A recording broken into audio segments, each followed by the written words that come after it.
এখনও যদি এই ভর্তাটা ট্রাই না করে থাকেন, আজই একবার ট্রাই করে দেখবেন। আর এই শীত থাকতে থাকতে, মানে কাঁচা টমেটো থাকতে থাকতে এটা তো একবার ট্রাই করা মাস্ট। তো প্রথমেই আমি সর্ষের তেল দিয়ে তাতে রসুন, শুকনো লঙ্কা আর একটু পেঁয়াজ ভালো করে ভাজা ভাজা করে তুলে নিলাম, একদম ব্রাউন কালার করে। তো তুলে নিয়ে রাখার পরে ওই একই প্যানে আমি দিয়ে দেবো কাঁচা টমেটো ছোট ছোট করে কেটে। তো এর মধ্যে একটু নুন হলুদ দিয়ে ঢাকা দিয়ে ভালো করে সিদ্ধ করে নেবো বা পোড়া পোড়া করে নেবো, তাহলে খেতে ভালো লাগবে। এটা আপনারা সেদ্ধ বা পুড়িয়েও নিতে পারেন।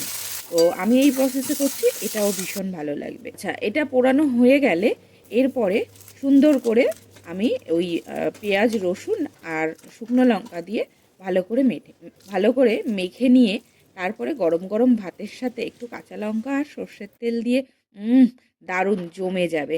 আপনারা একবার ট্রাই করে দেখবেন। আর আমার ভিডিও ভালো লাগলে আমার চ্যানেলটাকে সাবস্ক্রাইব করে আমার পাশে থাকবেন। দেখা হচ্ছে নেক্সট ভিডিওতে। আজকে